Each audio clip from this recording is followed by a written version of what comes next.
Assalamualaikum warahmatullahi wabarakatuh. Selamat datang buat teman-teman mahasiswa semuanya di mata kuliah akuntansi UMKM ya. Untuk pertemuan kali ini kita masuk pertemuan ke-6 ya, sebelum nanti kita melakukan review ya. Oke. Untuk pertemuan yang ke-6 kita topiknya adalah masuk ke penyusunan laporan keuangan untuk UMKM. Nah, tujuannya apa untuk mempelajari ini? Bahwasanya nanti teman-teman semuanya setelah mengikuti perkuliahan ini bisa melakukan identifikasi data ya, kemudian menyusun laporan keuangan sesuai dengan kebutuhan UMKM. Nah, jadi nanti di sini mahasiswa mampu menyusun laporan keuangan, di mana laporan keuangan itu nanti dasarnya dari SAK UMKM atau UMKM, sehingga nanti mahasiswa, teman-teman mahasiswa semuanya bisa menerapkan ilmunya ya. Jadi menerapkan ilmu akuntansinya untuk pengembangan UMKM lebih lanjut. Nah, oke, selanjutnya kita masuk ke materi ya. Jadi dalam akuntansi UMKM kenapa kita perlu melakukan penyusunan laporan keuangan untuk UMKM. Nah, tujuannya apa?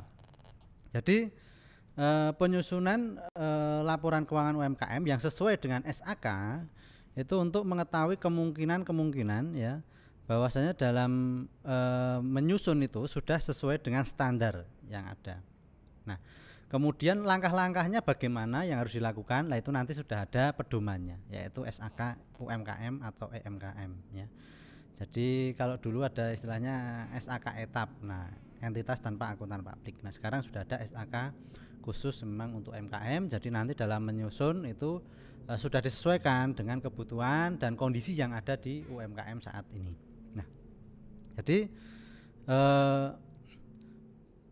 yang perlu dilakukan atau perlu diakui ya, perlu dijalankan itu apa saja dalam menyusun laporan keuangan ya. Jadi dalam menyusun laporan keuangan ada istilahnya laporan laba rugi ya. Jadi laporan laba rugi itu salah satu laporan keuangan ya, di mana dalam laporan itu mengandung ya ada komponen-komponennya, yaitu berupa pendapatan, beban ya. Nah, berbicara mengenai laba ataupun rugi, memang itu sesuatu yang diperoleh oleh perusahaan selama beroperasional ya, atau beroperasi dalam kurun waktu tertentu. Nah, itu laporan laba rugi. Nah, sekarang dalam menyusun laporan laba rugi ya, itu yang sesuai dengan SAK itu dalam laporan itu minimal itu mencantumkan atau mencakup pos-pos tertentu. Ya, pos-pos itu apa saja? Yang pertama yaitu nanti pendapatan. Jadi dalam laporan itu harus ada pendapatan. Kemudian yang kedua beban keuangan ya. Jadi beban-beban yang dikeluarkan selama proses ya. Kemudian yang ketiga beban pajak. Jadi beban yang ditanggung untuk fiskal atau pajak EMKM atau UMKM. Nah, jadi entitas dalam perusahaan atau entitas dalam menyajikan laporan laba rugi itu harus mencakup itu ya, pendapatan ya. Jadi pendapatan di sini selama sesuatu atau tambahan ekonomis yang diperoleh selama kegiatan operasional ya.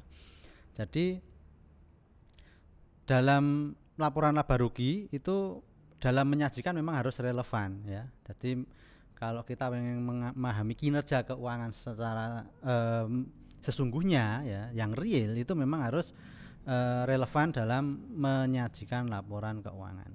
Nah, kemudian jadi berbicara mengenai SAK EMKM tadi ya. Jadi SAK EMKM itu memang mengatur bagaimana perlakuan akuntansi dari data-data yang diperoleh ya.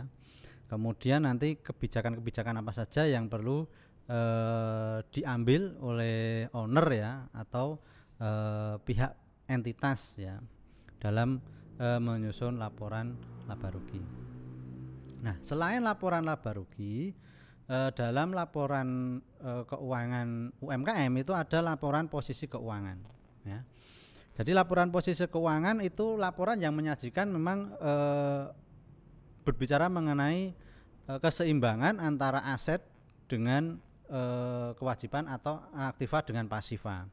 Nah, dalam laporan posisi keuangan biasanya menyajikan itu terdiri dari aset ya, kemudian liabilitas, ekuitas ya, yang itu nanti akan dilaporkan setiap akhir periode.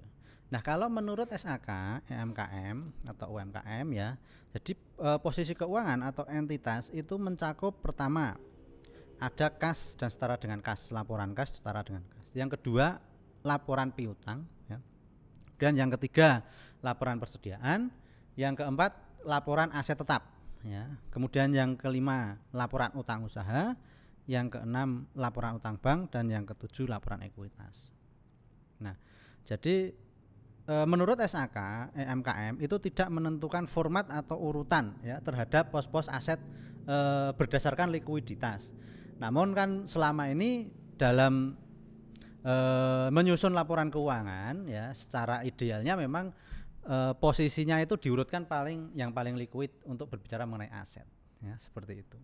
Nah, itu sebetulnya juga mempermudah untuk melakukan penelusuran ya, maka diurutkan yang paling liquid istilahnya seperti itu. Nah, kemudian untuk liabilitas itu berdasarkan urutan jatuh tempo biasanya seperti itu. Makanya ada kalau kita berbicara mengenai kewajiban seperti itu, contohnya kewajiban itu akan dilaporkan berdasarkan urutan yang jatuh temponya paling duluan atau paling pendek. Makanya dalam laporan liabilitas atau kewajiban biasanya paling atas itu kewajiban jangka pendek. Nah, ini berbicara mengenai laporan posisi keuangan seperti itu ya. Nah, itu. Jadi itulah tujuan kita menyusun laporan keuangan. Kalau kita berbicara mengenai laporan keuangan untuk UMKM, ya kita berbicara itu kita cukup menyusun itu sudah cukup ya, dari laporan laba rugi sama laporan posisi keuangan ya. Jadi kita nanti bisa ketahuan bagaimana kondisi keuangan perusahaan tersebut.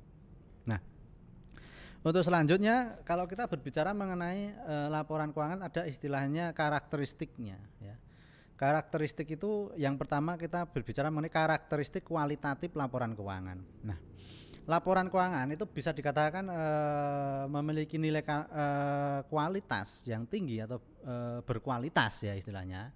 Itu harus mencakup 4 unsur.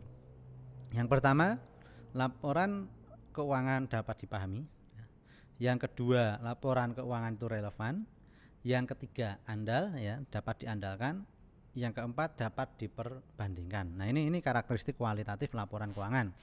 Ini kita review sedikit ya terkait dengan karakteristik kualitatif ini yang mungkin sebelumnya sudah pernah dipelajari dalam pengantar akuntansi dan nanti mungkin akan dipelajari lagi ketika kita teman-teman nanti masuk ke analisa laporan keuangan ya.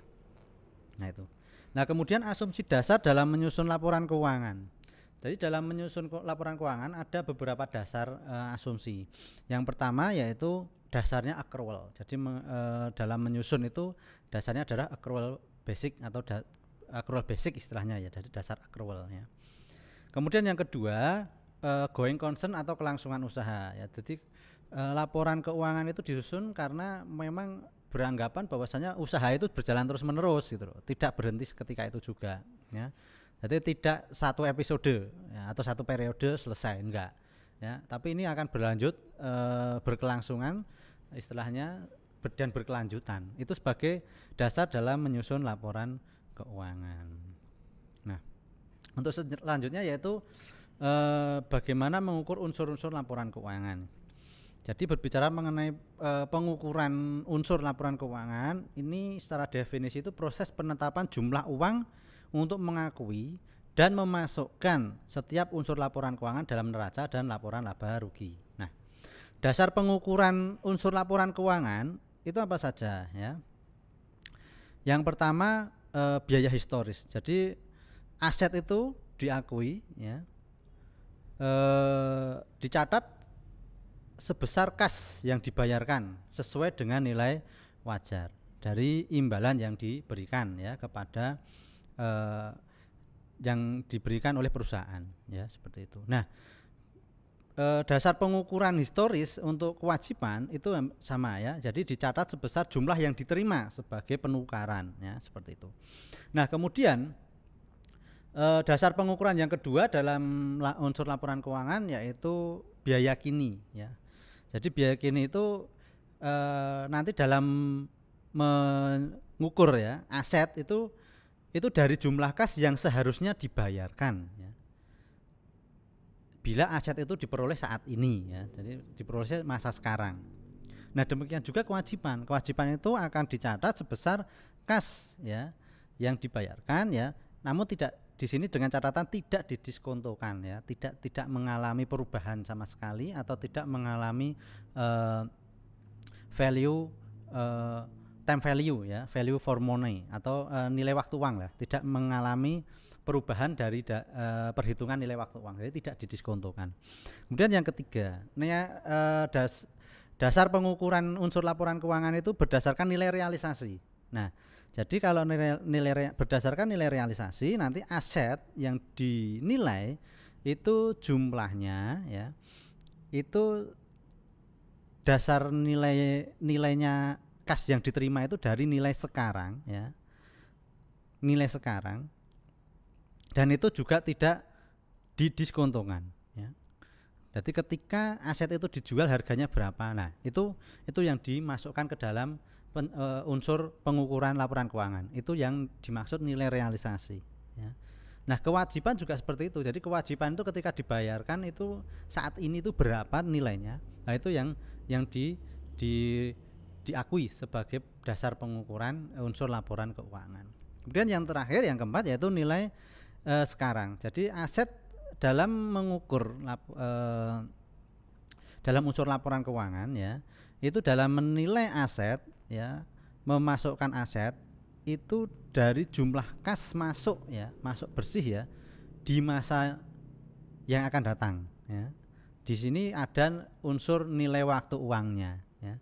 Jadi uang yang akan diperoleh di masa yang akan datang ya, itu berapa ya, dengan tingkat suku bunga ya, tingkat inflasi berapa, itu ketemu nilainya berapa, dimasukkan dalam dasar pengukuran. Nah itu kalau kita menggunakan nilai sekarang. Jadi ada unsur diskontonya di sini ya. Demikian juga kewajiban itu ketika kita penuhi jangka waktu mendatang berapa nilainya, nah itu dimasukkan ke kewajiban. Nah ini kita berbicara mengenai unsur-unsur laporan keuangan. Nah ini dalam menyusun laporan keuangan tujuannya seperti itu. Kemudian tadi ya jenis-jenis laporan keuangan ya, itu ada laporan laba rugi dan posisi keuangan, itu kalau kita berbicara mengenai UMKM. Jadi cukup sederhana sebetulnya. Nah mungkin itu saja pertemuan kita ke-6 kali ini. Ada kurang lebihnya mohon maaf. Sekian, wassalamualaikum warahmatullahi wabarakatuh.